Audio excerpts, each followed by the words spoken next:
merci d'être là, merci d'être au rendez-vous de votre émission Bonjour d'Algérie. À partir de Constantine, chaque dimanche, nous vous donnons rendez-vous à partir de la capitale de l'Est, de la ville des Pans, de la ville de la Passion, Medine Tlahoua ou Lahoua. Alors aujourd'hui, un programme assez varié. On va parler de sport équestre, du centre hippique de Constantine avec Monsieur Houem qui représentera la direction de la jeunesse et sport. On parlera aussi de l'été parce que c'est aujourd'hui le début de l'été, le jour le plus long de l'année. Et donc, comme certains spécialistes en météo annonce que cet été sera l'un des plus chauds de l'histoire. Eh bien, nous avons pensé à ramener un docteur, un cardiologue, pour nous parler bien sûr des risques de la chaleur et puis les risques de déshydratation. On en parlera avec le professeur Mdour Saleh. Et puis, nous parlerons aussi de pièces archéologiques et de récupération de pièces par la gendarmerie nationale, un véritable trésor, des pièces de monnaie imaginées datant de l'époque de Constantin le Romain, lorsqu'il a reconstruit Constantine, et il lui a donné son nom. Donc voilà le programme, mais aussi nous avons un petit reportage en hommage à l'artiste peintre d'origine allemande, mais algérienne de cœur, comme on l'aime toujours à le souligner, Bettina Heinen-Haïch, qui nous a quittés il y a à peine quelques jours. Voilà, le programme est complet, mais comme d'habitude, je vais vous inviter à une balade sur les airs, balade sur Constantine vue du ciel, avec bien sûr la belle voix du cheikh du Malouf, Mohamed Tahar El-Fergani.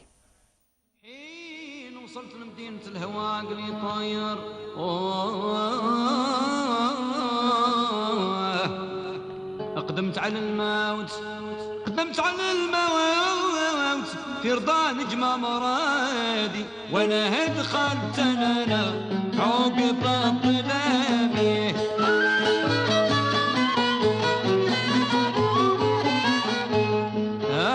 قصة رفيقي وصاحبي عن الغفلة صار فجع سلمته وقبل سلامي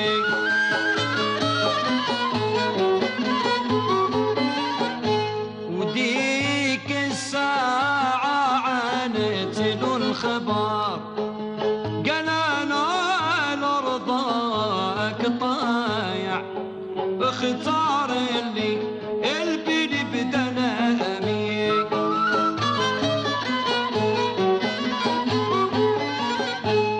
وسارنا ليها سنة بغي الشفار هي توعد كل جامع ودخلنا في غنيم طلابي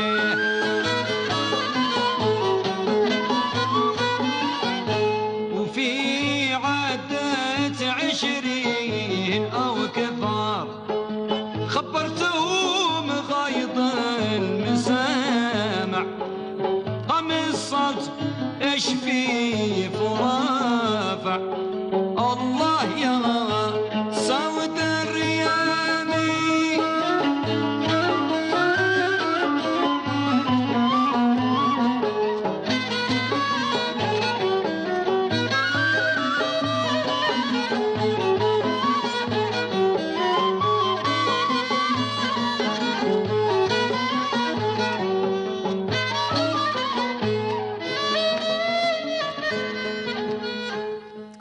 Voilà, bonne balade, bonjour, et puis c'est le meilleur moyen, je crois, de commencer la journée. Bien sûr, le sourire et la bonne humeur, c'est ce qu'il faut pour commencer une bonne journée. Et j'ai le plaisir de recevoir d'abord un ami, mon ancien prof de sport, puis il faut le dire, il faut le souligner, c'est Monsieur Hamid Houem, de la direction de la jeunesse et sport, chef de service des sports. On vous reçoit, alors pourquoi? Parce que, bien, d'abord, bienvenue, merci d'être là, Monsieur Hamid Houem.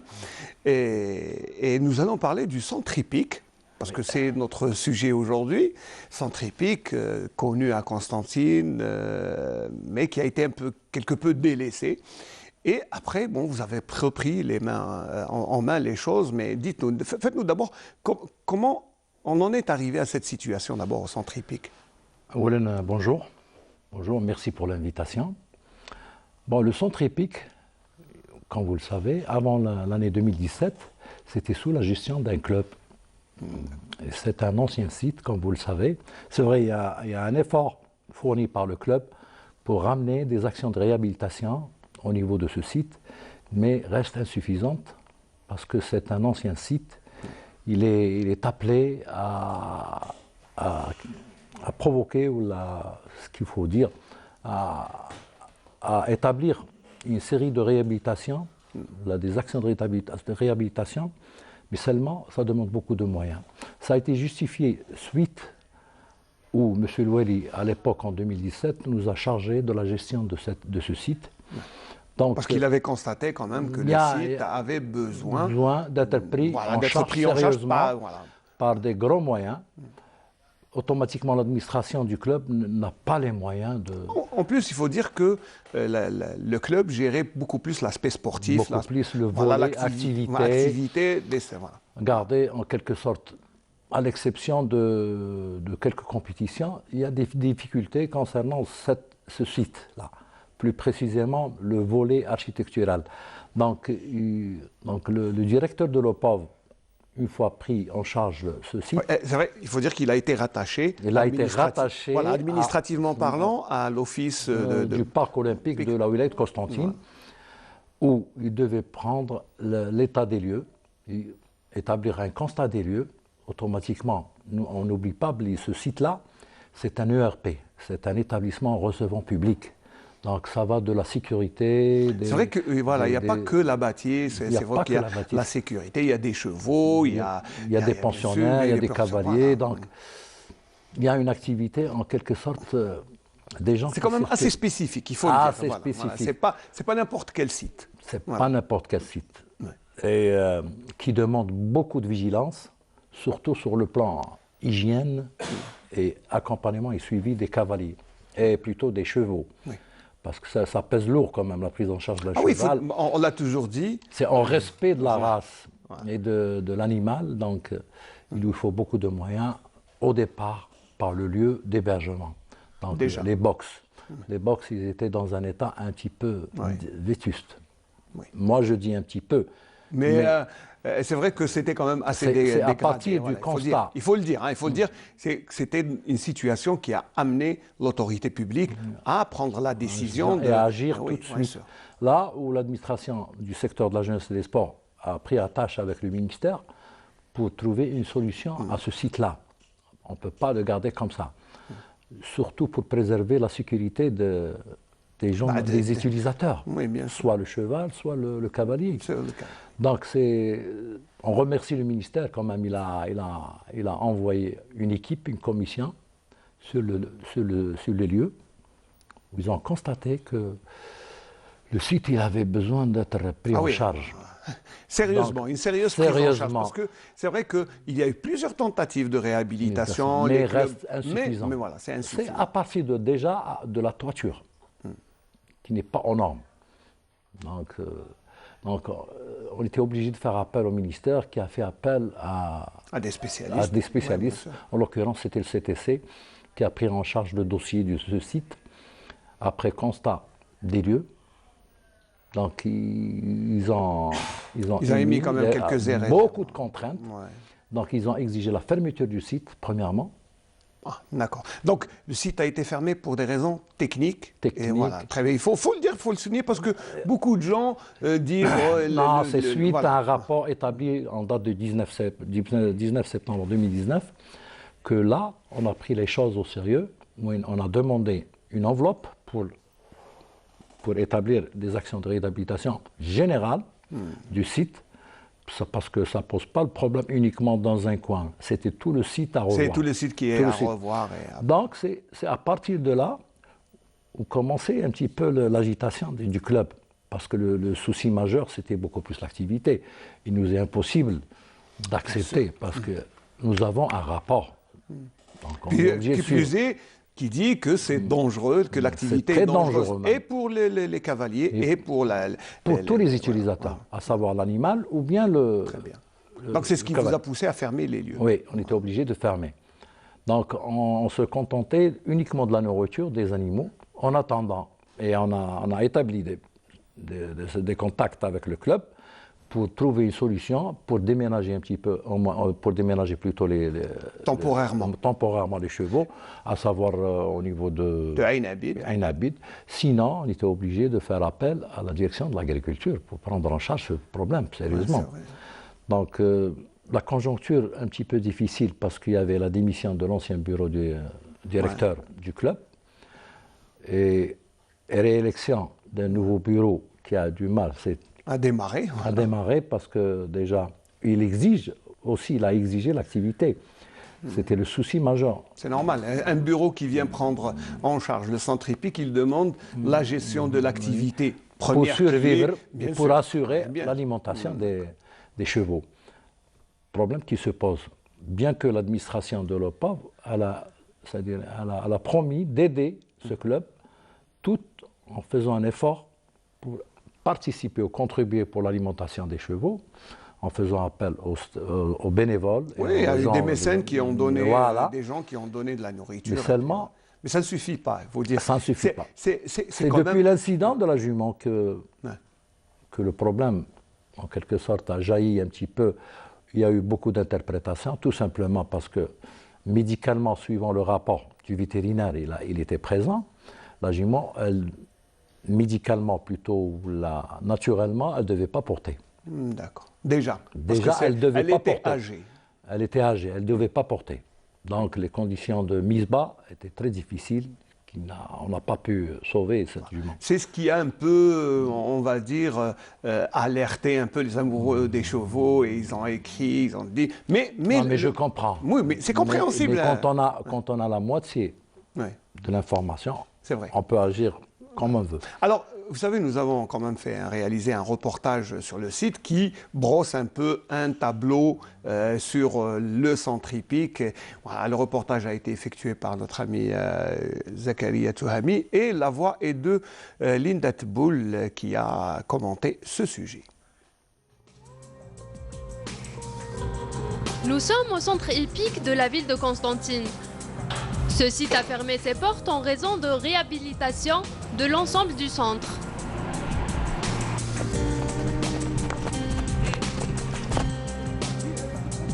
هذا مركز الفروسيه هو تابع اداريا لديوان المراكب المتعدده لولية قسنطينه الشهيد حملاوي.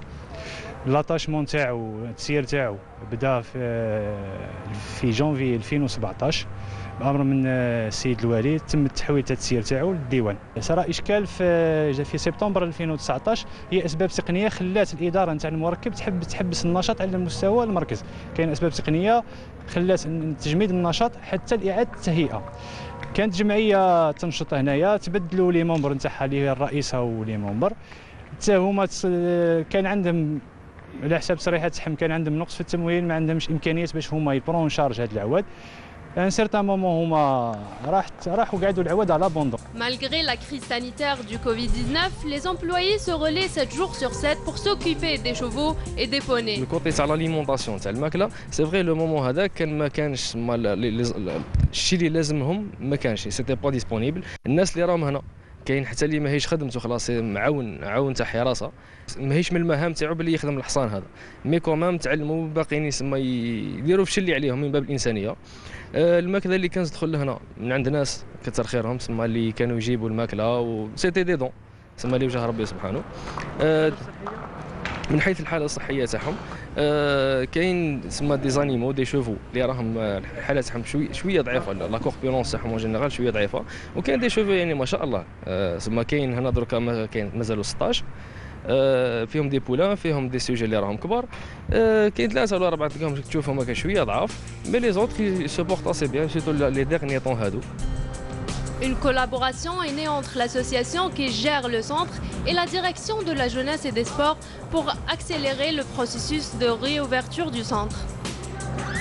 اللجنه هنا متواجده مع مكتب الدراسات مع الجمعيه المعنيه باش نتشاوروا في اطار باش نسقوا باش هذا المرفق ان شاء الله يعود للاهل الاختصاص في ظروف ملائمه وتسمح باستقبال العائلات ولا الرياضيين في احسن ظروف، يعاود يولي البريق تاعو باش يحتضن منافسات رياضيه على المستوى المحلي او لما لا على المستوى الوطني.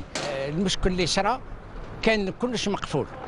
دركا رانا زدنا اتصلنا بالمديريه تاع الشبيبه والرياضه، وزدنا اتصلنا بالمدير تاع الستاد اللي حاكم لوبوف اللي جاب لوبوف لهنا. رانا بداو يسقموا الحاله شويه.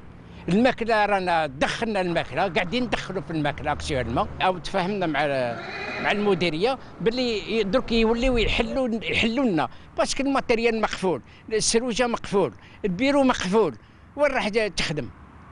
ما عندناش وين. درك قال لك اخويا دوك نسهلوا لكم والجمعيه تولي تخدم نورمال.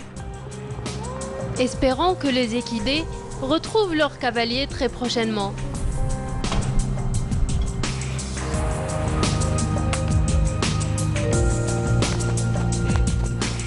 Voilà, c'était donc le reportage de Linda Temboul.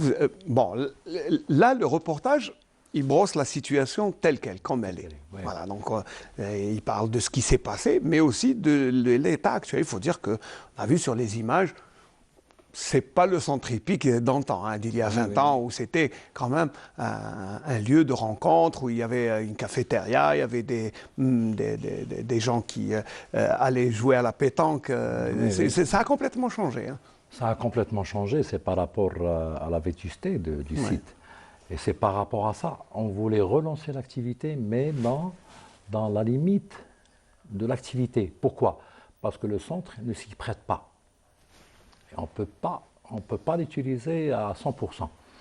Donc, nous avons dépêché un bureau d'études en référence au rapport de constat établi par la CTC. On essaie de sauver un petit peu l'activité pour ramener des actions de réhabilitation partielles. D'accord, c'est-à-dire qui a été entendu voilà, avec le club. Voilà, c'est suite à la requête du club. Il voulait vraiment relancer l'activité. D'accord, il n'y a pas de problème. Mais il doit survivre mais l'activité, vu déjà la période de confinement, déjà l'activité, il ne faut pas qu'elle ait lieu. Seulement, il a demandé un bureau, c'est fait. C'est en dernière sortie, c'est fait, c'est réglé, le problème est réglé, le bureau d'études, il a pris en charge, il a fait un choix pour un pavillon, pour le réhabiliter partiellement, pour pouvoir un petit peu prendre en charge sérieusement et accompagner les chevaux avec un paddock juste à côté, pour limiter l'activité et fermer tout le site pour la réhabilitation générale, globale, une fois l'enveloppe serait parmi nous, Inch'Allah. Donc, bon, là, on se projette déjà vers l'avenir. Bon, maintenant, puisqu'il est pris en charge, on va dire que les chevaux sont pris en charge, la réhabilitation, mais ça, dans le temps, ça, on va quantifier ça. C'est dans combien de temps? Donc, nous attendons, c'est-à-dire on attend une fois terminé, mois de septembre, normalement le pavillon prévu est prêt. Et par-dessus là, il y a l'engagement de la direction de la jeunesse du sport pour prendre en charge un petit peu les charges. Oui, parce que c'est coûteux, il faut le dire. C'est par le biais de fonds de wilaya. On va aider le club, puisque le club il vient d'avoir l'agrément. Donc on va l'aider par le biais du fonds de wilaya pour l'alimentation et l'accompagnement de ces chevaux sur le plan alimentaire et médical. C'est le plan de charge, ou plutôt, si on le dit, c'est la feuille de route établie entre la DGS et le club. Il y a un effort de l'administration, de la DGS et de l'administration de l'OPOV pour collecter un fonds, pour agir rapidement pour les actions de réhabilitation. Et surtout aider ce club. Rapidement, et on va l'aider par ce biais. C'est en quelque sorte préparer le site pour qu'ils puissent activer, tout en leur fournissant, c'est-à-dire tout en essayant de fournir un bureau pour le bureau directeur. Pour qu'il puisse activer. Donc ça veut dire, on va dire que d'ici le mois de septembre, une reprise partielle des activités. Une reprise partielle, voilà, vous avez bien dit. Une reprise partielle pour l'activité. Et déjà, nous avons aussi fait appel à la Fédération de sport équestre pour nous donner c'est-à-dire la qualité technique de ces chevaux aussi. C'est vrai, il faut un constat, c'est vrai qu'il y a un constat vétérinaire à faire. Est-ce que c'est des chevaux qui peuvent résister à la charge de travail du club pour éviter tout problème et tout problème. Voilà, c'est vrai. Et c'est tout. Vous savez bien que l'administration, elle agit par logique. Ce qu'on appelle, c'est établir des courriers et partager la responsabilité de tout le monde. Parce que la fédération, elle a une part de responsabilité vis-à-vis de l'activité. Ouais. C'est vrai que ce n'est pas seulement le fait de la direction de la jeunesse et sport de Constantine, ni celle de Le Pauvre, mais c'est un tout, c'est la Fédération des sports équestres, mais aussi le club qui gère ce très beau centre hippique. Hein. C'est dommage, moi, ça fait longtemps que je ne l'ai pas vu, mais quand j'ai vu les images, c'est vrai que c'est une pâle copie de ce qu'il y avait il y a une vingtaine d'années à peu près. Hein. Oui, absolument. Donc on essaye de remettre le rang que mérite le site. Le centre hippique doit reprendre et en tant que DJS, notre souci c'est de préserver la discipline. Et surtout l'activité, il ne faut pas qu'elle... C'est le volet formation aussi, c'est très important. Parce que nous, le volet loisir, c'est pas vraiment... C'est un peu facultatif par rapport au souci majeur qui est la préservation de la discipline. Et vous le savez bien que les enfants sont mordus de... Ah oui, on a vu. Hein. De toute façon, on a vu les compétitions d'antan, quand il y avait des compétitions là-bas. D'abord, il y a un beau site de compétition, il faut le dire. Il faut juste le réhabiliter. Il y a là où peuvent s'asseoir, les gradins où peuvent s'asseoir les gens pour regarder. Puis, en plus, c'était un lieu de rencontre familiale. Il y avait le week-end, c'était plein à craquer. C'est un site touristique. C'est en quelque sorte c'est l'un des moyens d'oxygénation pour la population constantinoise. C'est pour ça d'où il faut comprendre ce qui s'est passé. C'est vrai qu'on l'a tellement délaissé que quand on se rend compte après, qu'est-ce qui s'est passé Mais bon, voilà, on se projette vers l'avenir, donc on va dire que c'est sur la bonne voie, sur le bon chemin. Voilà, les décisions sont là. Il y a un engagement de la part de la direction, du ministère, pour réhabiliter ce site et le rendre au mordu. Ah oui, bien sûr. Du sport équestre. On va se reposer un peu avec une chanson que va nous choisir notre réalisateur Adel Mhimdati. Et puis nous allons continuer à parler du secteur de la jeunesse et sport.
Un beau souvenir avec Nordine Staifi, Allah yarhamou, et Saleh. Ça rappelle des souvenirs. Hein. Oui, bien sûr. Voilà, très beau clip de notre ami Hazorli Mohamed, que l'on salue au passage aussi. Donc, on parlait de la réhabilitation du centre hippique, donc on va dire que le dossier est pris en charge. Maintenant, on n'a plus à s'inquiéter. Médicalement, les chevaux sont pris en charge. Il reste la nourriture, je sais que c'est contraignant. Comment vous faites à chaque fois? Parce que ça demande des moyens. Non, justement, ce que je parlais tout à l'heure, on a établi une feuille de route, un cahier de charge avec le club. Il doit s'en charger pour l'alimentation et le suivi médical des chevaux. Vous avez défini les tâches en quelque sorte. Oui, parce que dans l'inventaire, c'est des chevaux qui appartiennent au club. Ah, d'accord. C'est des chevaux qui appartiennent au club. Ça veut dire que ce qu'il y a dedans, ça appartient au club, et le contenu, ça appartient au club, le contenant, ça appartient à l'OPOV, c'est ça? À l'OPOV. C'est ça ce que les gens n'arrivent pas à comprendre. C'est des chevaux qui appartiennent au club. Et le club, en quelque sorte, avant, il avait des rentrées grâce à l'activité, aux adhérents, à l'adhésion. Mais maintenant, vu que l'activité est à l'arrêt, donc plus de rentrées, plus de nourriture. Un engagement de la part de M. DJS en plein réunion, ça a été mentionné dans un PV de réunion. La direction de la jeunesse des sports, par le biais de M. Louali et par le biais du fonds de Wilaya, on va les assister, on va les accompagner jusqu'à ce que le club reprend. Oui, bien sûr. Puis voilà, son rythme de croisière, puisqu'il puisse être indépendant financièrement et surtout fournir de la nourriture aux chevaux. C'est beaucoup plus, c'est dans le souci d'investir dans le monde du sport équestre. Oui. C'est ça. Mais en plus, bon, là, c'est le volet centre hippique, c'est bon. Je crois qu'on va clore le dossier, on va passer à autre chose, hein, parce que voilà. Mais pourquoi j'ai insisté sur les détails? Parce que c'est pour que les choses soient claires.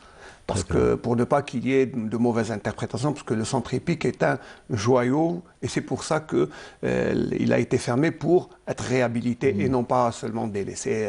Justement, c'est à l'occasion, je lui souhaite un très bon rétablissement à la présidente, parce qu'elle est un peu fatiguée, Madame Abla Ben Abdelkader.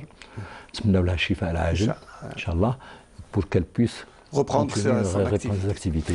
Voilà, puisqu'on profite de votre présence sur le plateau, pour aussi, parce qu'en termes de réhabilitation, vous savez, on parle aussi du stade Chahid Hamlaoui qui est en pleine réhabilitation. Préparation de la Chan 2022. Voilà, donc c'est vrai, il y a eu un malentendu concernant le montant. Oui, c'est vrai. C'est une erreur d'un collègue qui a ajouté. C'est pas méchant, mais c'est 600 millions de dinars.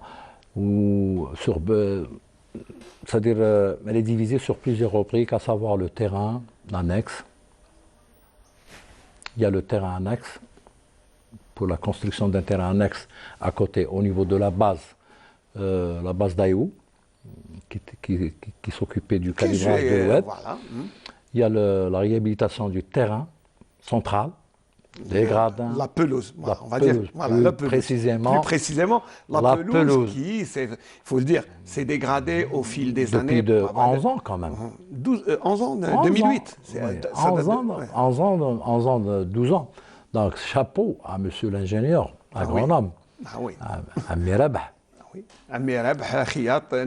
Parce que c'est vrai, mais il n'est pas seul, il y a aussi Moner l'ingénieur, le duo, et les deux vraiment font un travail. Ils étaient à cheval. Il lui a ajouté quand même 2-3 années assez facilement. C'est pas facile le suivi, parce que par bout de fleurs, par bout de bourgeons, ici, je les ai vus. Un travail très méticuleux. Il y a aussi l'accès à billets électroniques. Déjà, c'est un bon acquis pour Alors le là, stade. c'est vrai que, bon, voilà, ça c'est pour clore définitivement tout ce qui circulait, voilà, le billet électronique, voilà, on pourra probablement acheter online le ticket, c'est-à-dire qu'on pourra même réserver, parce qu'il y aura la chaiserie. La chaiserie. Voilà, le numéro de chaise, on va moderniser vraiment le stade, hein, c'est ça. Donc ça va être un bijou pour la ville de Constantine. Un grand sincèrement, acquis. Parce que l'État n'a pas épargné d'efforts pour ramener les réhabilitations qu'il faut pour le mettre à niveau à l'échelle instance internationale. Parce que c'est vrai, il faut le dire, j'arrête un peu pour souligner, c'est vrai qu'il y ait une commission de la Confédération africaine de football, parce que le terrain, enfin la Constantine sera l'une des villes où il y aura un lieu de compétition, un site de compétition. Voilà, donc lors de la CHAN, enfin le CHAN, parce que c'est un championnat, le CHAN 2021, donc probablement il va être décalé, on ne sait pas, pour des raisons sanitaires, pour l'instant il n'y a pas de décision, mais il faut que le stade soit au rendez-vous. Soit au rendez-vous, voilà. Et il y a aussi l'éclairage, il y a la tribune officielle, la tribune VIP, la tribune des journalistes, la presse écrite, donc tout est pris en considération pour accueillir le CHAN 2022-2021, comme vous le savez. dans de parfaites conditions, surtout que Constantine, déjà, elle jouit de moyens, infrastructures, de moyens d'hébergement top. Donc le problème bien sûr, pose plus. C'est vrai qu'on reprochait à la ville de Constantine. De l'aéroport, à 5 minutes de l'hôtel Marriott et à 10 minutes de l'hôtel Novotel. Donc, c'est vrai qu'il y avait des infrastructures, voilà, infrastructures hôtelières qui manquaient, mais depuis 2015, ça s'est réglé, il y a eu beaucoup de... Donc on n'a plus de soucis dans ce sens. Et en même... Il reste l'autre souci qui reste, c'est les terrains d'entraînement, parce que pour recevoir une compétition... Vous m'avez coupé là, comme si vous êtes avec nous. Parce que notre souci, c'est la reprise des terrains qui peuvent abriter les entraînements des clubs.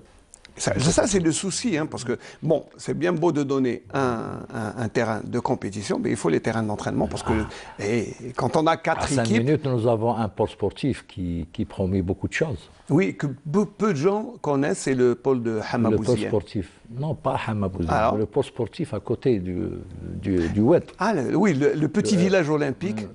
C'est connu sous le nom de l'EBRC. Ouais. Le pôle sportif qui a pas mal d'infrastructures qui peuvent faire honneur à la ville de Constantine. Ouais. Alors, nous avons un terrain en gazon naturel. C'est ce que j'allais dire, terrain en gazon, des terrains de tennis. Des cours de tennis. Des cours nous de avons 4 cours. Nous avons une batterie de 8 terrains en gazon synthétique, une piscine, une salle à messe. Un mini-hôtel aussi. Un mini-hôtel. Nous avons un camp de jeunes avec des chalets. Et un mini-hôtel, comme vous l'avez dit. Un bloc de formation avec des salles pédagogiques, des cours. Un centre médical. Un centre régional médical, CRMS. C'est à la joie de la ville de Constantine et même de l'Est.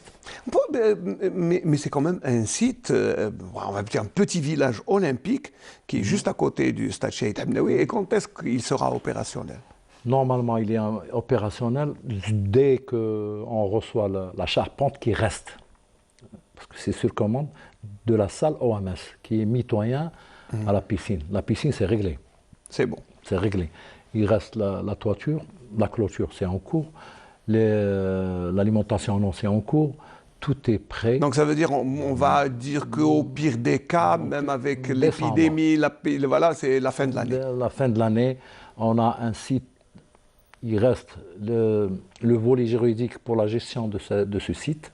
C'est vrai qu'on construit, mais des fois, qui va gérer tout ça? Qui va gérer tout ça? Normalement, c'est l'OPOV, Inch'Allah. C'est l'OPOV qui va, parce que ça va rajouter un plus la direction de l'OPOV. Seulement, ça va être difficile. Oui, il faudra de nouvelles personnes pour gérer, il faudra des moyens, il faudra un budget, il faudra tout ça. Tout ça. Et surtout l'implantation de ce site qui va nous aider par rapport aux infrastructures existantes et limitrophes. Nous avons un stade, en l'occurrence Cheikh Hamdaoui, nous avons une piscine olympique, nous avons un centre de formation qui est l'INFS-STS et nous avons une deuxième salle. Parce que quand je dis l'INFS, déjà il est doté d'une piscine de 25 mètres et d'une salle OMS. Une piscine pédagogique. Voilà, une piscine pédagogique. Donc c'est un plus, donc c'est un village olympique. Allez, on va pas dire, mini-village. Village olympique. Village olympique pour la ville de Constantine. L'infrastructure sportive, Constantine va souffler et va avoir, même si on va dire que c'est pas tout à fait, il en faut encore plus, parce que la ville grandit, il y a 2 nouvelles villes, Limenjili et puis Massinissa, Khoroub, donc c'est quand même, c'est une wilaya déléguée maintenant, donc elle a besoin aussi d'infrastructures sportives. Il y a un stade qui est en cours, il y a une piscine qui est en cours, donc déjà, voilà, on essaie d'être à la page par rapport à la population existante au niveau de la ville de nouvelle ville, parce que Constantine maintenant c'est la nouvelle ville. Il faut le dire, hein, c'est la wilaya déléguée, mais bon, c'est... C'est vrai, Constantine a récupéré son calme et sa sérénité. Sa sérénité un peu. Mais il reste toujours, il y a quand même un potentiel humain à gérer, surtout pour répondre aux aspirations de la population juvénile, surtout les jeunes. Oui, là et de ce podium-là, je lance un grand salut à la jeunesse sportive de la wilaya de Constantine, que j'aime beaucoup, sincèrement.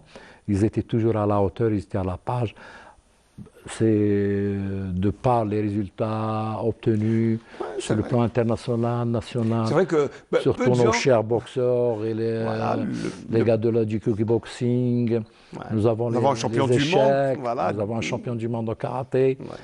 Donc, c'est pas gratuit. Et nous avons quand même le jeune Teleki qui est qualifié aux prochains Jeux Olympiques. Et il s'entraîne en forêt. Vous êtes à la page, vous. Bien, il faut, Hamid, il faut, mon ami. Donc, malgré le confinement et tout ça, il y a un effort dans ce sens. Même les clubs. Les clubs, ils s'inquiètent quand même. Ouais. Ils veulent reprendre. Il y a une pression terrible. Mais seulement, on doit se mettre aux consignes. Oui, c'est vrai qu'il y a les consignes sanitaires. C'est vrai que la pandémie, elle a freiné énormément l'évolution du sport, parce que c'est vrai que les compétitions sont à l'arrêt. Donc, c'est vrai. Donc, ils ont déclaré le JFK, Jeune Fille Khroub, comme championne. Ah, d'accord. Oui, Nejma Draji, la présidente. Elle était championne d'Algérie, parce qu'ils ont décidé, apparemment, ils ont tranché pour le... Ils ont tranché pour le sport féminin. Sport féminin. Voilà. Donc, il reste aussi les rendez-vous internationaux quand même. Oui. Il y a des Jeux Olympiques, nous avons 2 boxeurs qui sont concernés. 2 boxeurs et un athlète. Voilà. Je parle de boxe. Ah d'accord. La boxe, nous avons 2 boxeurs. Nous avons le Mouchi et Bouloudinet. Donc ils sont, d'ailleurs, la semaine passée, on les a reçus avec M. le DGS. Ils sont motivés, ils sont contents. Seulement, ils s'inquiètent pour la qualité. Nous sommes disposés à leur délivrer une dérogation spéciale. Pour s'entraîner. Pour s'entraîner. Non, alhamdoulilah, ils n'ont pas posé le problème. On s'entraîne. C'est-à-dire au niveau de leur... Mais c'est vrai que ça pose problème parce que quand il n'y a pas de compétition, le niveau regresse un peu. Donc c'est pour ça, il faut les comprendre. La forme sportive, ça s'appelle la forme sportive. Ouais. Pour ne pas perdre la forme sportive, ils doivent être toujours compétitifs. Donc il y a plusieurs facteurs qui effreinent ce problème. C'est dommage, mais bon, il faut faire avec, le confinement sanitaire et puis les mesures pandémiques. C'est tout le monde qui est touché. Tout le monde est touché. En l'occurrence, le Brésil. Oui, tout le monde. Quand on va dépasser le cap d'1 million, quand même. Voilà, on va dire qu'il faut s'adapter aux circonstances et puis voilà. On va terminer, Hamid, parce que vous m'aviez dit qu'il y avait quand même l'activité sportive. Même voilà. Online. Donc vous avez des activités virtuelles. Constantine a eu la chance de participer sur le plan international aux échecs. Nous avons la petite. Mzioud. Non, la petite. Ramoul Aya, qui a participé online avec l'Union arabe des échecs, où elle a décroché la première place dans sa catégorie. C'est à l'honneur de la ville de Constantine. Nous avons Mzioud qui a eu le titre, le master, le grand maître. Il y a aussi la jeune karatéka en kata qui a participé au tournoi international organisé par la Fédération internationale de karaté. C'était entre le 15 avril au 25 avril. Elle a décroché quand même 5e place en senior dame sur le plan mondial. Elle a eu affaire à une Iranienne, une Belge. Donc, quand même classée 5e. Donc Mehdi Iman, bravo, chapeau. Ramo, chapeau. Et chapeau à tous nos athlètes et champions nationaux. Donc on va dire que le sport se porte bien à Constantine. Alhamdoulilah. Je souhaite, c'est mon souhait parce que je fais un appel aux dirigeants du sport collectif. S'il vous plaît, prenez-en soin des jeunes. Pensez à la formation, surtout avec les instructions de M. le ministre de la Jeunesse et des Sports. Il va axer son effort sur le sport scolaire pour récupérer le blason. Parce que c'est le sport scolaire qui part. C'est un partenaire très important pour le secteur de la jeunesse et des sports. Et on le remercie quand même. Au niveau de la ville de Constantine, la wilaya de Constantine, on n'a pas de problème. Nous avons nos chers collègues d'éducation nationale. Il y a un effort dans ce sens. Inch'Allah, on va renaître de nos cendres. Il le faut, parce que, vous savez, le secteur sportif à Constantine a toujours été un véritable réservoir pour les équipes nationales. Exactement. Dans toutes les disciplines et surtout les sports co, parce que n'oublions jamais que Boulmarka vient de Constantine, que voilà, pour ne citer que cette... l'histoire retiendra toujours. Et puis, vous savez que... Oussama Sahnoun. Oussama, Seyoud, Jawad, il y a beaucoup de...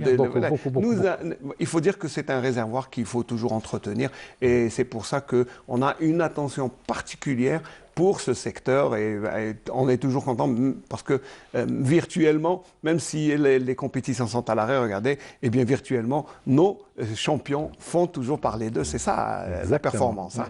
Voilà. Exactement, donc ça fait plaisir. Voilà. Merci beaucoup, Monsieur Houam Hamid. Vous étiez là en tant que représentant de la direction de la jeunesse et sport, que vous avez honorablement représenté. Merci pour là. Et puis, on va vous souhaiter, bien sûr, beaucoup de courage, hein, parce que c'est vrai que le secteur de la jeunesse et sport, surtout le sport, c'est très délicat.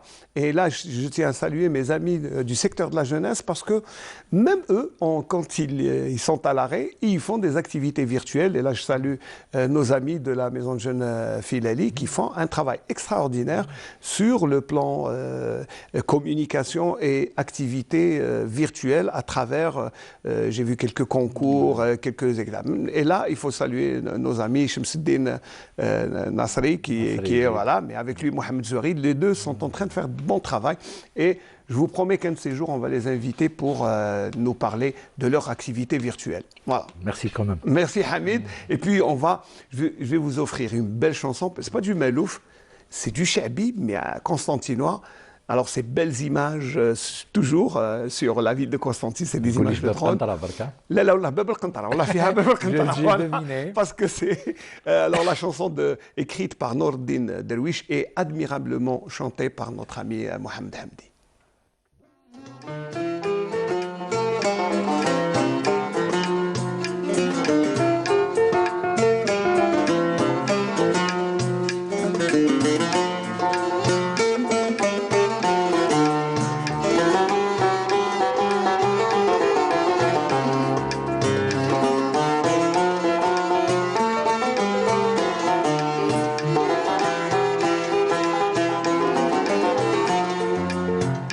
صمتينا نار هكذا ترى قلبي محير فكرت ايام الصغر توحشت القعدات يا كباب القنطرة دات عمري المخير الله يرحم حبابنا وجميع اللي مات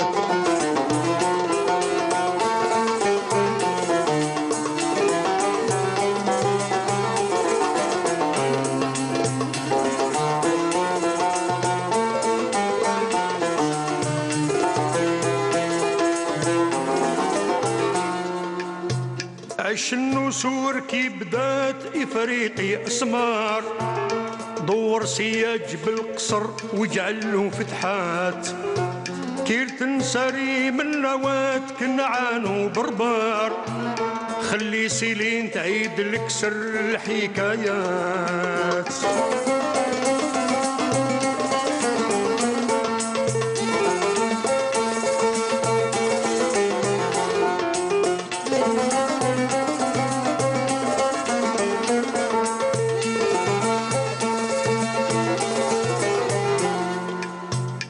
قصرتنا كي برات باباها قدر هاد الربوة العالية فيها ذكريات طال الصراع ميا وفات قرطاج تدمر قال التاريخ قرطة دقت الويلات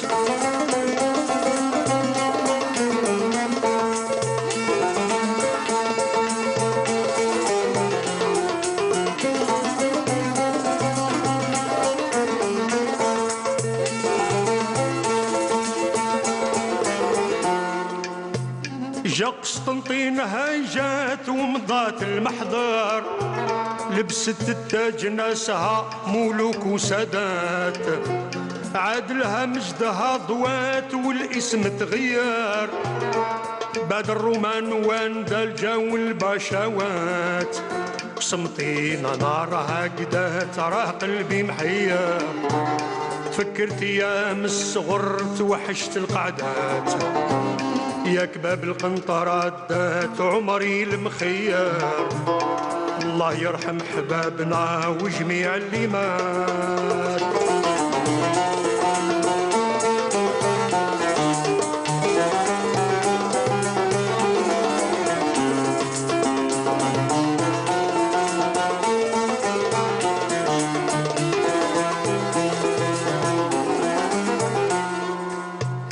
سيرتا يا تحفة الوطن آيات الفن ظاهرة آيات الفن ظاهرة 7 جسور 7 بيبان فيها السوار دايرة فيها السوار دايرة من بير ما مشالو إنسان 3 وديان سايرة 3 وديان سايرة وردة جميلة في وسط بستان.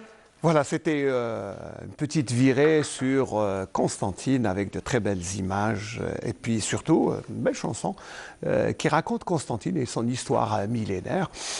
Et là, on va changer. On était dans le domaine du sport et de la performance.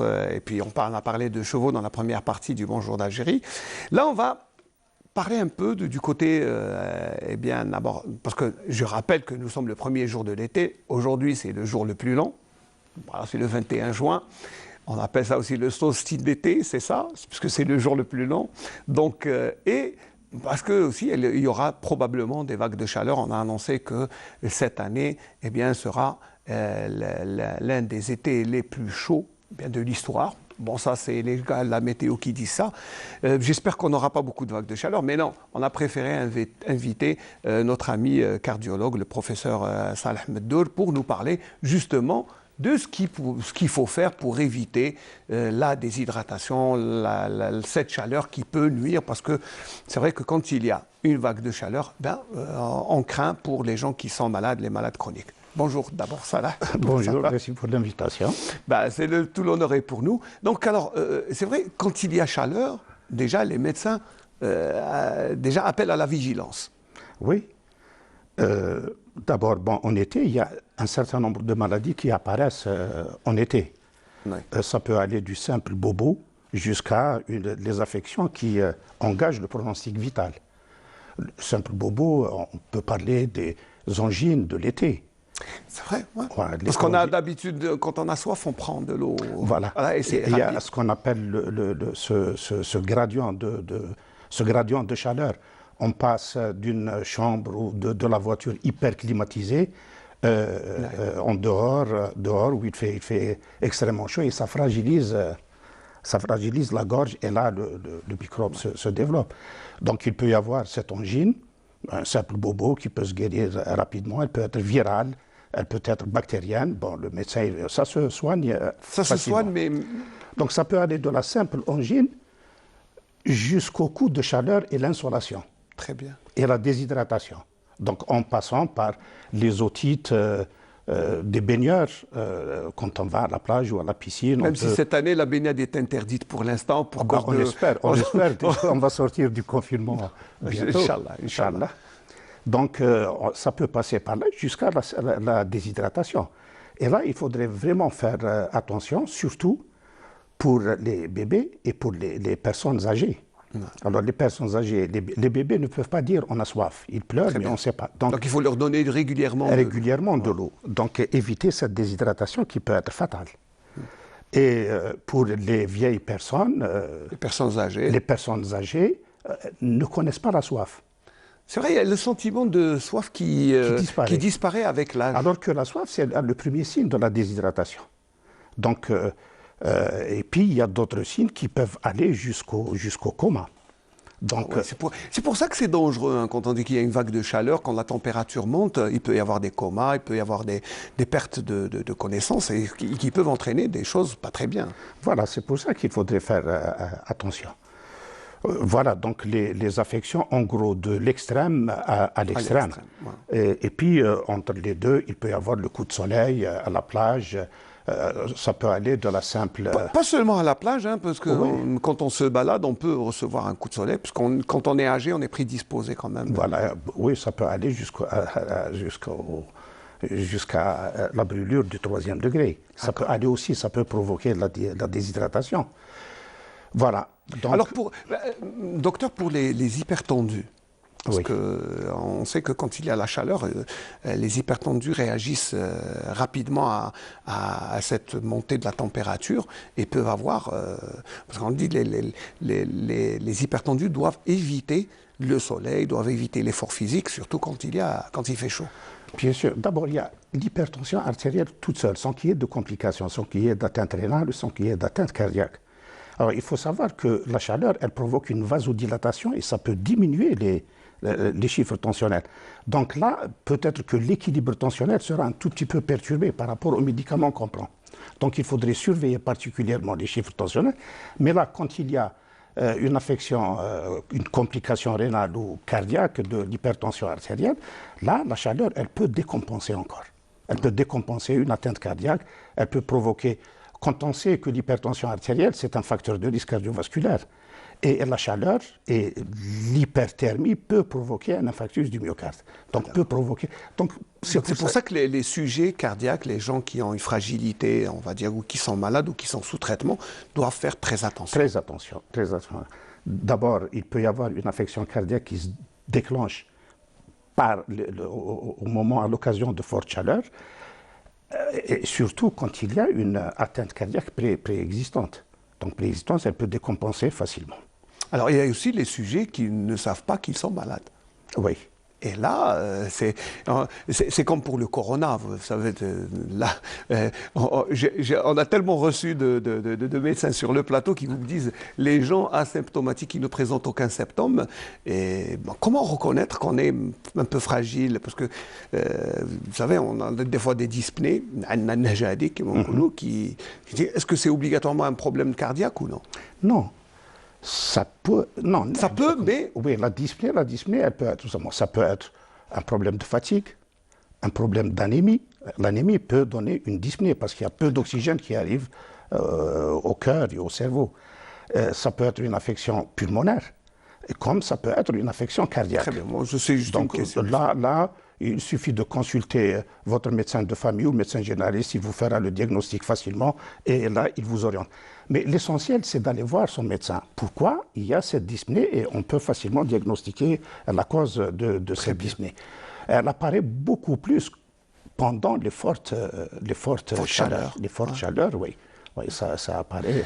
Alors, puisque le masque est obligatoire, c'est pour des mesures sanitaires, mais c'est vrai qu'on a du mal à marcher et à arriver un peu de dyspnée par rapport à ce masque, mais qu'il faut porter.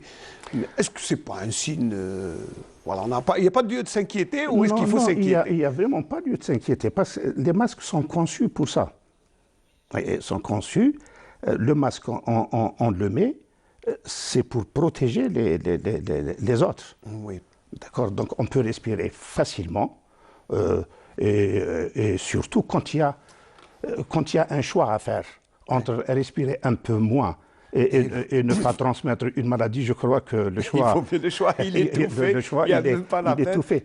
Comme il y a des gens qui te disent la cigarette peut diminuer le corona, la Covid-19. Alors là, oui, je ne sais pas où est-ce qu'ils sont allés chercher. Voilà.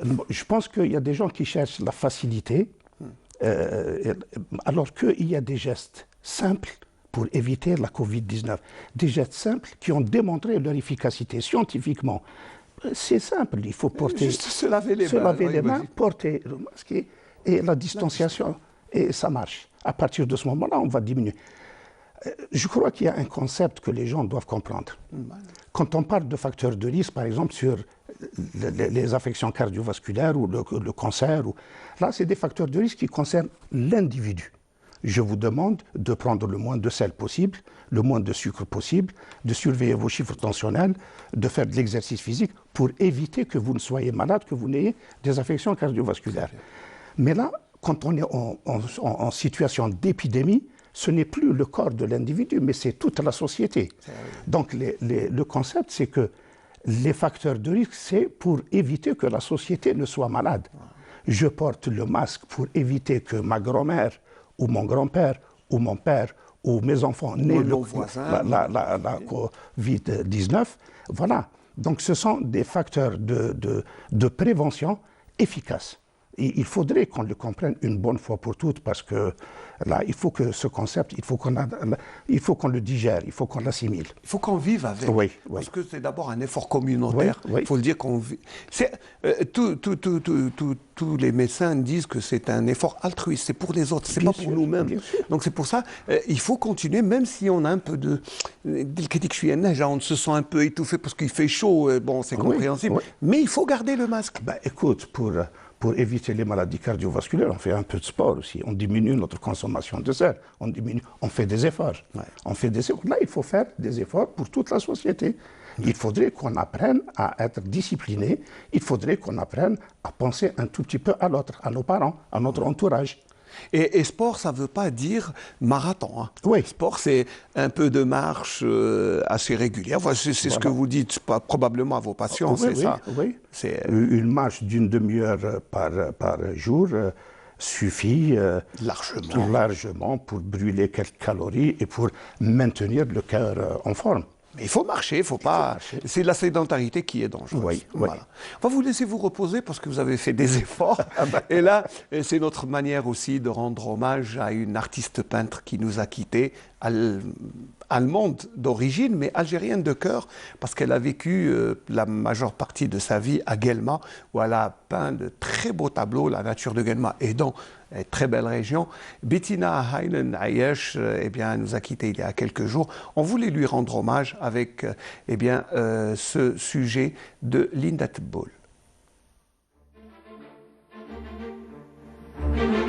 La grande artiste peintre Bettina Heinen Ayesh nous quitte dans la grande discrétion. L'artiste est née en 1937, d'origine allemande mais algérienne de cœur. Bettina décide à l'âge de 12 ans de devenir artiste peintre. Elle étudie l'art à l'école des beaux-arts de Cologne. Sa première exposition individuelle a eu lieu en 1955 à Paris, où elle a rencontré son âme sœur, Monsieur Abdelhamid Ayesh. En 1963, Madame Ayesh s'est installée à Guelma, la ville natale de son époux.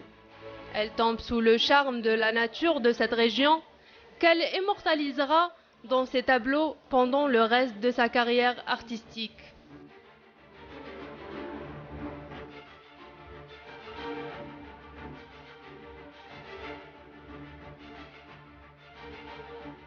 Bettina obtient en 1976 le Grand Prix d'Alger.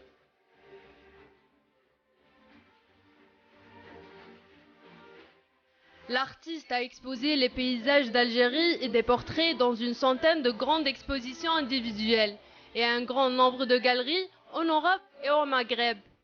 Le Musée national des beaux-arts d'Alger possède une importante collection de ses tableaux.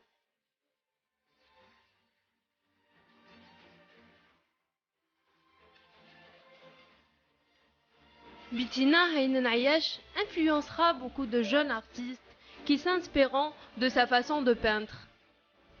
L'artiste tire sa référence, mais elle laisse derrière elle des œuvres d'une rare qualité.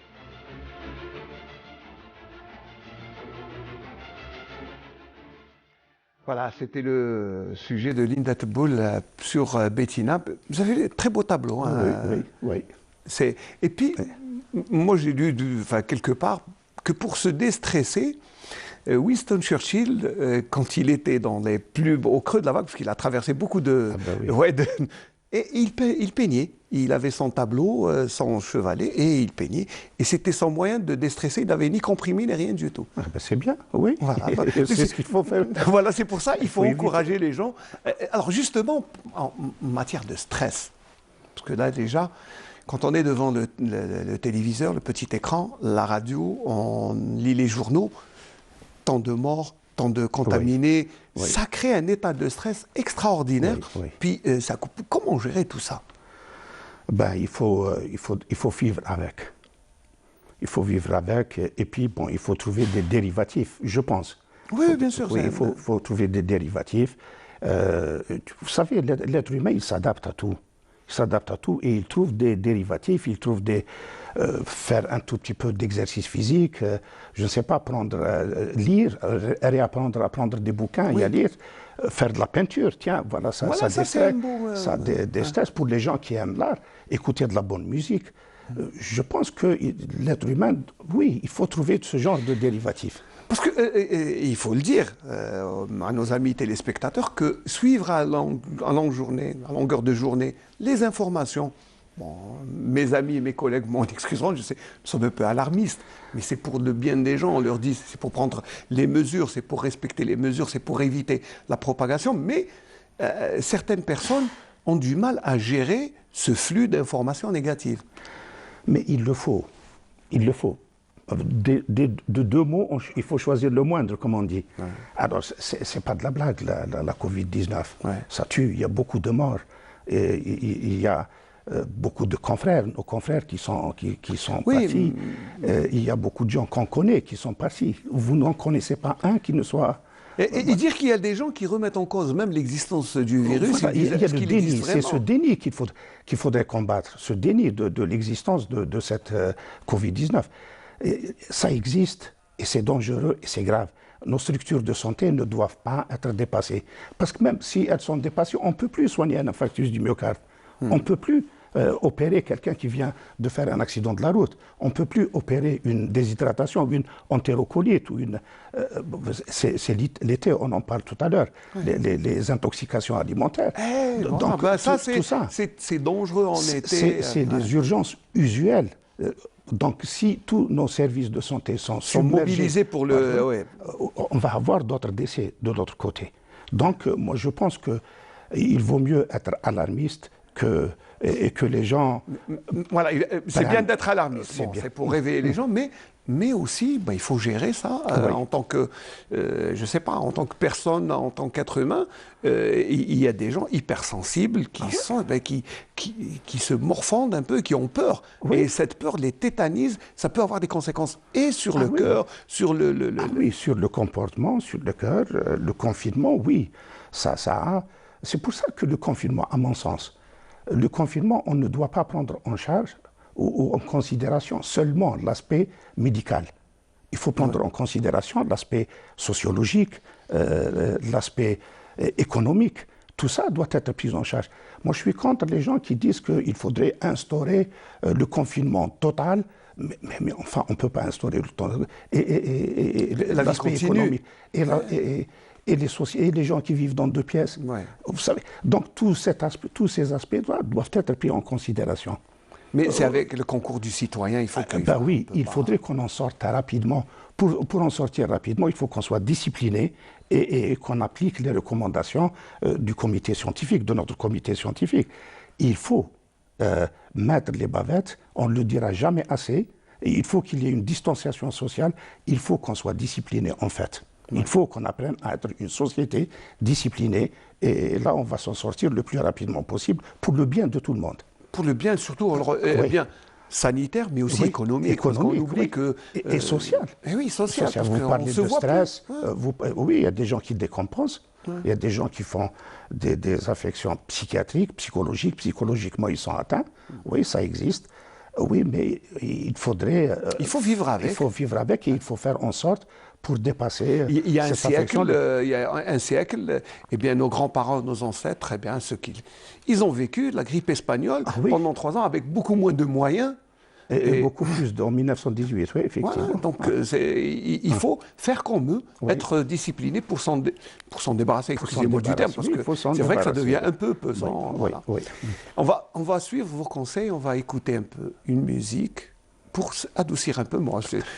On va choisir quand même un chanteur qui va nous mettre un peu en gaieté, c'est bien sûr Abdelkader avec cette chanson de Bint El Baroud.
Voilà, une belle chanson qui date quand même de 25-26 ans à peu près. Voilà, une belle chanson, Ben Chaouia. Voilà, voilà.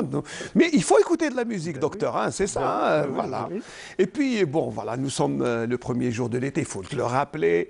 Et puis, c'est le début des grandes chaleurs, parce que quand qui dit été, saison estivale, surtout que cette année, on ne pourra pas aller peut-être en bord de mer dans un premier temps, donc il faudra rester confiné. Et avec toute cette chaleur qu'il faut gérer, il faut... on a annoncé que ça sera l'un des étés les plus chauds. Donc, comment nous, en tant que citoyens, eh bien, se prémunir d'abord? Quels sont les conseils primaires que l'on donne à tout le monde? Enfin, les conseils, tout le monde, c'est des conseils. Là aussi, il faut aller toujours dans la simplicité. Bon, il faut éviter de s'exposer trop à la chaleur. Bon, il faut être dans des endroits frais, pas trop froid, frais. Il faut que ce soit des espaces aérés. Il faut avoir des habits légers. Voilà, donc, des couleurs vives, oui. Pas des couleurs ternes, parce que ça attire la chaleur. Donc, il faut éviter de sortir. Il faut éviter aussi de travailler pendant les grandes chaleurs. Pour les gens qui travaillent de bon matin ou le soir. Donc, ceux qui peuvent gérer, bien sûr, leurs horaires de travail. Entre 10h et 4h, il faut éviter de sortir. Il faut prendre beaucoup d'eau. Ça, c'est important. Essentiel, oui. Particulièrement les personnes âgées. Il faut, parce qu'on oublie de prendre de l'eau. On n'a pas soif quand on est âgé. Oui. Donc, il faudrait prendre de l'eau volontairement, de façon active, pas de façon... il faut dire que quand on a soif, on est déjà au début de déshydratation. On est déjà au début oui. Voilà. Mais il se trouve que les personnes âgées n'éprouvent plus de soif. Sentiment, ouais, donc il faut savoir aussi que pendant les grandes chaleurs, la sudation, on peut perdre jusqu'à 1,5 litre d'eau par jour. Donc, oui. C'est pour ça qu'il est recommandé de boire au minimum 1 litre d'eau. Non, plus. En été, il faut aller jusqu'à 3 litres par jour. Même. Il faut prendre un verre d'eau toutes les 15 minutes. Toutes les 15 minutes. Ah oui, c'est bien de régler. Il y a certaines applications sur le smartphone qui vous disent allez boire un verre d'eau chaque...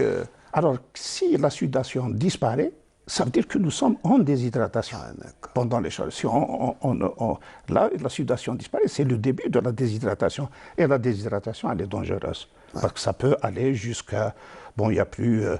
ça peut aller jusqu'au coma. Et là, c'est l'extrême. C'est l'extrême, oui. Mais sinon, sinon, il faut prendre de l'eau. Non, les petites conséquences de la déshydratation. Bon, l'extrême, c'est le coma. Mais oui, le délire, les maux de tête. On peut délirer. Les maux de tête, oui, la déshydratation, on perd les électrolytes, le sodium, le potassium. Il y a moins de sodium, moins de potassium, donc il peut y avoir des œdèmes, donc c'est mauvais d'être déshydraté. Voilà. Donc, il faut et surtout qu'on peut éviter ça facilement. C'est comme le Covid. Oui, c'est des gestes simples, de discipline qui nous permettent d'être en bonne santé. Docteur, certains disent qu'avec le soleil, la chaleur, le coronavirus va disparaître, il va être tué, il va mourir. Non, là aussi, c'est des gens qui espèrent qu'on règle leurs problèmes. Non. La Covid-19 et le coronavirus ne disparaît que si on adopte les gestes barrières. Point à la ligne. Il y en a qui disent donc il ne faut pas compter sur le soleil pour le tuer. Non, on ne compte sur personne. Il faut mettre sa bavette, il faut qu'il y ait la distanciation sociale et il faut se laver les mains, l'hygiène, se laver les mains tout le temps. Ce sont les seuls et uniques gestes qui nous permettent de nous en sortir. Il y en a qui te disent que les gens du groupe A font plus d'eux que les groupes... ça n'a rien à voir. Et les gens du groupe A, ils te disent que ce sont les résultats positifs. Non, ça ne touche pas que les autres. Ça touche tout le monde. Et malheureusement, je peux être un porteur sain et contaminer toute ma famille. Oui. C'est ça. Le danger, il est à ce niveau. C'est pour ça qu'il faut être responsable. D'abord, et ne pas compter sur le soleil ou les autres il faut être un citoyen responsable et adopter les gestes qui sont simples. C'est des réflexes qu'il faut acquérir en 2-3 jours. C'est des habitudes. Comme on a pris l'habitude de boire le café le matin, un verre d'eau avec, il faut prendre l'habitude de se laver les mains. C'est simple, moi je dis, on a pris l'habitude de mettre la ceinture de sécurité en voiture. Mais avec un moyen répressif qui était la contravention et le retrait de permis. Il faut aller jusqu'au moyen répressif, dans le respect, bien sûr. Bien sûr. Dans le respect de la citoyenneté, etc. Mais, écoute, s'il y a des moyens... Pour me protéger, oui. Comme par exemple je demande à être protégé. Je demande à l'État de me protéger. Comme par exemple la wilaya de Sétif, après le léger déconfinement, même pas, hein, on a juste réduit le temps du confinement, éclatement. Oui. Donc c'est pour ça qu'il faut éviter de trop se relâcher, il faut toujours rester vigilant. Il faut rester vigilant, d'autant plus que c'est des gestes simples. C'est pas difficile. C'est pas difficile. Allez, on va écouter de la bonne musique aussi. Moi, je vous rappelle qu'il y a une trentaine d'années, on avait de très belles musiques et de belles chanteuses et chanteurs. Et, allez, Karima Stanza, ça nous rappelle une belle époque. Hein? Oui.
C'est une bonne humeur, hein. C'est des voilà, et qui nous rappelle qu'on a un peu grandi, on a pris un peu d'âge. On a pris un peu d'âge, oui. Alors je vous rappelle que nous sommes toujours avec le professeur Saleh Hamdoul, qui est cardiologue, et on parle un peu de ce qu'il faut faire pour éviter d'être touché par les vagues de chaleur, et puis surtout en ces temps de Covid, où il faut rester vigilant et ne pas se relâcher. Là, c'est important. C'est important, oui. Et pourquoi c'est important? Parce que, eh bien, le Covid est en train d'happer un peu. Il tire un peu tous les efforts des médecins. Oui. Et il délaisse un peu les autres. C'est pour ça qu'il faut éviter.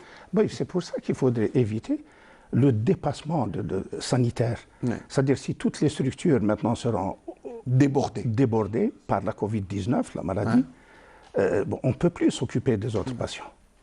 Et les autres patients, il y en a beaucoup. Il y a les gens les cancéreux. Mais surtout les cancéreux en plus, c'est les personnes vulnérables. Il y a les maladies chroniques, cardiovasculaires, les diabétiques. Les interventions chirurgicales d'urgence. tout ça doit être aussi pris en charge. Si ces personnes ne sont pas prises en charge, c'est un taux de mortalité qui augmente fatalement. C'est toujours. Et puis en disant aussi, il y a l'équipe, les soignants qui sont dépassés, qui sont fatigués. Donc il faudrait qu'on pense... C'est vrai quand on mine de rien, la cellule de crise du Covid a été installée au mois de février. La pandémie est entrée le premier cas le 5 mars. Et nous sommes quand même à 3 mois, d'intenses d'efforts soutenus. Oui. Voilà, c'est beaucoup. Les êtres humains, c'est des êtres humains, les médecins. Ah oui. Donc il faudrait qu'on pense à eux. À alléger un peu. À alléger. La meilleure façon de les aider, c'est de respecter les mesures de distanciation et les mesures, les barrières sanitaires, les mesures barrières. Il faudrait qu'on les respecte. Il faudrait qu'on soit des citoyens responsables. Ouais. Docteur, est-ce que vous êtes pour le déconfinement total ou pour le maintien du confinement? Moi, je dirais que là, je pense qu'il y a un comité scientifique qui étudie tous les paramètres. Oui, non, mais le comité est là, parce qu'il y a des enquêtes épidémiologiques sur le terrain. Mais là, en tant que médecin, est-ce que vous êtes pour le maintien du confinement ou sa levée? Parce que les deux, il y a un grand débat sur peut-être qu'il faut laisser les gens s'auto-immunir. Non, l'auto-immunisation, ça n'a pas marché en Suède. Ouais. Ça n'a pas marché aussi dans d'autres pays, mais le confinement a donné des résultats. Donc il vaut mieux, des résultats quelque chose qui a marché. En France, en Italie, ça a donné des résultats avec moins de décès. Et là, ils sont en train de sortir des confinements. Le confinement total, non, je suis contre, parce qu'il y a l'aspect sociologique et l'aspect économique qu'il faudrait prendre en charge et qui est aussi important que... Bien sûr, les deux vont, parce qu'il ne faut pas s'arrêter de vivre. Mais je suis pour un confinement ciblé. Oui, je dirais que ça n'engage que moi. Oui. Non, mais c'est un avis. Un avis. Oui, si je remarque par exemple qu'il y a des commerces, des foyers de commerce qui n'appliquent pas, la distanciation qui n'applique pas, je ne vais pas y aller. Ou bien il faudrait peut-être les sanctionner, les fermer. Oui, bien sûr. De toute façon, vous savez, les règles... Voilà. Donc si je ne vais pas fermer tous les commerces, mais comme si, je ne sais pas, si quelqu'un brûle le feu rouge, je ne vais pas enlever le permis à tout le monde. Oui, bien sûr. Voilà, c'est pas parce qu'il y a un accident qu'il faut arrêter. Voilà. Et là, s'il y a des gens, des citoyens qui sont responsables, on est responsables. Ceux qui ne sont pas responsables, dans le respect de la loi, oui, il faudrait prendre... Parce qu'il y va de notre santé. Il y va vraiment de la santé de toute une population. Pas de l'être humain. Pas de l'être humain, de toute une population. De l'être humain. Alors imaginez que l'économie s'effondre. Ouais. C'est toute la société qui s'effondre aussi. Qui s'effondre. Ouais, et c'est pour ça qu'il faut rester vigilant et surtout continuer à suivre les consignes et les mesures sanitaires. Ça, c'est important. Il y a un comité scientifique qui, sur la base d'études et sur la base de recommandations et avec des experts, qui établissent ce genre de... On ne décide pas comme ça. Oui, les gens croient que c'est une décision administrative. Allez, on va fermer la ville de... Non, c'est pas ça. C'est sur la base d'études scientifiques, sociologiques, économiques, etc. que les choses sont prises. Il y a beaucoup de gens qui se disent pourquoi il n'y a pas le confinement durant la journée, il y a un confinement de sang. Mais c'est des questions... non. Mais il y a des gens qui les posent. Non. Si vous demandez à un épidémiologiste, il vous dira que même si on ne se rencontre pas pendant un certain nombre d'heures, il y a des calculs scientifiques qui sont faits.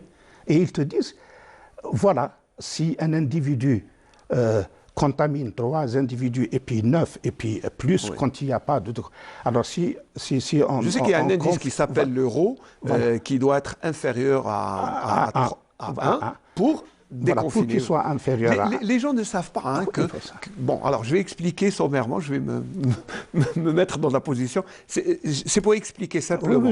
C'est que quand il y a un cas qui a le Covid, s'il le transmet à plus d'une personne, là, c'est une épidémie. C'est une épidémie. Voilà. Moins d'une personne, ça veut dire que, bon, il peut toucher une personne. Ce qui est dangereux, c'est quand c'est plus 3. Oui. Là, ça devient une pandémie parce que chaque malade qui a le symptôme, il touche 3, il peut contaminer 3. De façon exponentielle, ça va augmenter de façon exponentielle. Alors, si on confine pendant un certain nombre d'heures, on diminue un tout petit peu. C'est ça. Et ça, c'est des calculs qui sont faits par des épidémiologistes. C'est une base scientifique. Voilà, on n'a pas besoin d'expliquer le tout, mais il faudrait faire confiance à notre comité scientifique. Je crois qu'il faudrait faire confiance.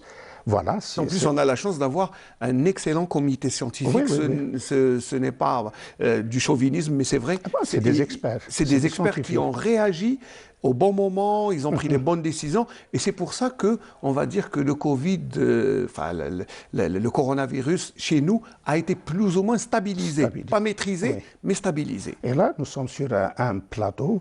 Il y a des foyers commerciatifs qui prennent de l'ampleur. Moi, je suis sûr qu'il va y avoir des décisions qui vont être prises pour le bien de la communauté, de la société, de la communauté. Et, docteur, qu'est-ce qu'on pourrait ajouter avant de terminer? Parce que là, on arrive un peu à la fin de l'émission. Parce que là, on a donné beaucoup de conseils. Mais si on peut synthétiser, en général, sur quoi on doit veiller? Bon, bien sûr, l'hygiène. Oui, là c'est les conseils du moment. Pour ne pas aller. Les conseils du moment, et on ne le dira jamais assez.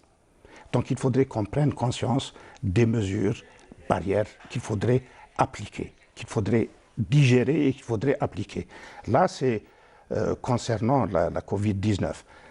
Maintenant, bon, en ce qui concerne la médecine, aussi bien la cardiologie, l'hypertension... Mais surtout la cardiologie, parce que c'est votre spécialité. Il n'y a pas mieux que la prévention. D'autant plus qu'on connaît les facteurs de risque des maladies cardiovasculaires. Qui sont simples. Qui sont connus, il faut les stabiliser. Je stabilise mes chiffres tensionnels, je stabilise mon diabète, mon taux de sucre, je fais un peu d'exercice physique, je sais quoi manger et je diminue mon risque de faire une affection cardiovasculaire dans les 10 ans. Et ça aussi, c'est simple, là, c'est juste... quand vous dites les chiffres, bon, c'est pour expliquer. Il faut surveiller le cholestérol, les triglycérides, ça c'est important. Parce que ça va directement, ça fatigue un peu le cœur, quand le taux. Il faut aussi surveiller la tension artérielle. La tension artérielle, le poids, faire de l'exercice physique, avoir le moins de stress possible. Et là, il y a des calculs. Si on calcule, M. Smaïl Bkhaidia, on calcule votre risque de faire une affection cardiovasculaire dans les 10 ans, elle est à moins de 5%. Voilà, vous avez 20% de faire. Donc, il faudrait arrêter de fumer. Par exemple. Il faudrait faire un peu d'exercice physique, consommer le moins de sel possible pour diminuer vos chiffres. Arrêter de bien manger à table. Voilà. Ça, c'est à l'image de l'individu. Mais maintenant, à l'image de la société, et nous sommes en pleine épidémie, là, le concept, il change. C'est-à-dire, ce n'est plus le corps d'un individu, mais c'est toute notre société. C'est ça, la solidarité. À partir de ce moment-là, on parle de solidarité, on parle de discipline. Et on demande aux gens, pour éviter que je vous transmette, peut-être que je suis un porteur sain, je mets mon masque, je respecte la distanciation, je me lave les mains fréquemment, vous en faites de même pour moi, et je préserve ma famille, vous préservez votre famille, et c'est ça. C'est un rôle à jouer en société. Alors, ce qu'on aime pour notre corps, il faudrait l'aimer pour la société. Là c'est important, hein, c'est important de dire ça parce que c'est un geste altruiste, c'est pour les autres. Pour les autres. Et si on pense aux autres... Et puis, je pense qu'on va revenir sur les préceptes du prophète, parce que, et puis sur le Coran, La yu'minu ahadukum hatta yuhibbu li akhihi ma yuhibbu li nafsihi. La yu'min, donc ça veut dire que le croyant, c'est celui qui aime pour les autres. Et là, c'est les premiers gestes à faire, c'est pour les autres. Pour les autres. Et les autres font pour moi. Voilà. Et ça va de soi. Voilà. Merci, docteur Mdour. Est-ce qu'il y a un mot à dire à la fin? Je ne sais pas. Je crois qu'on a tout dit. Si je dois dire encore un mot, j'insiste sur les mesures, parce que nous sommes vraiment en danger. Puis, ce qui est bien de rappeler, docteur, c'est que c'est entre nos mains. Ce n'est pas quelque chose qu'on va importer. Ces gestes sont simples à acquérir et sont... Voilà. Docteur Mdour, merci d'avoir été notre invité ce matin. Alors, je vous remercie parce qu'on vous a happé de votre boulot. Ça, c'est des malades qui vous attendent. Donc, merci pour votre disponibilité et puis pour vos précieux conseils. J'espère qu'on aura l'occasion de se revoir. Et puis, voilà. Je vous remercie tous d'avoir suivi ce Bonjour d'Algérie à partir de Constantine. Je vous rappelle que nous avons parlé de sport équestre, du secteur de la jeunesse et sport. Et puis, nous avons parlé, bien sûr, de la chaleur du premier jour de l'été. Nous avons parlé aussi bien, des conseils à suivre en cette période de chaleur et de Covid avec le docteur Saleh Mdour. Moi, je l'appelle Saleh parce que c'est mon ami, c'est tout. Je me permets de le faire.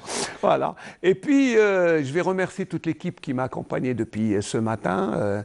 Mes amis caméramans qui sont là. Il y a Smaïn, il y a Hamza. Je n'ai oublié personne. Il y a Adel qui a réalisé ce Bonjour d'Algérie. Puis tous les copains qui sont derrière la régie. Merci de nous avoir suivis. Puis voilà, on ne voulait pas quitter ce plateau avant de rendre encore une fois, parce que un grand hommage à notre ami Cheikh Tal Issawa qui nous a quittés la semaine passée. On avait annoncé en direct la semaine passée sur ce même plateau son décès, puis c'était avec beaucoup d'amertume et beaucoup de... Parce que c'est triste de voir un ami partir comme ça à la fleur de l'âge, au moment où il devait encore transmettre son savoir, tout ce qu'il a acquis comme patrimoine. Zinedine Ben Abdallah va nous manquer parce que d'abord son sourire va nous manquer, sa bonhomie, sa bonne humeur, ses belles paroles. Et puis, c'est un ami qu'on ne rencontrera plus, mais je sais, Inch'Allah, qu'il est dans un monde meilleur. Et puis, on voulait lui offrir comme dernier cadeau cette chanson qui date quand même de quelques années et elle a été, c'est un concert de chant qui a été filmé dans la salle d'honneur de l'hôtel de ville de Constantine, de la mairie si vous le voulez. Et puis voilà, je vous quitte avec ces belles images de Zinedine Ben Abdallah, Allah yarhamou, qui nous a quittés, je vous rappelle, la semaine passée. Je vais remercier encore une fois tous les amis qui sont là et qui m'ont permis d'être avec vous en direct à partir du studio de la station régionale de Constantine.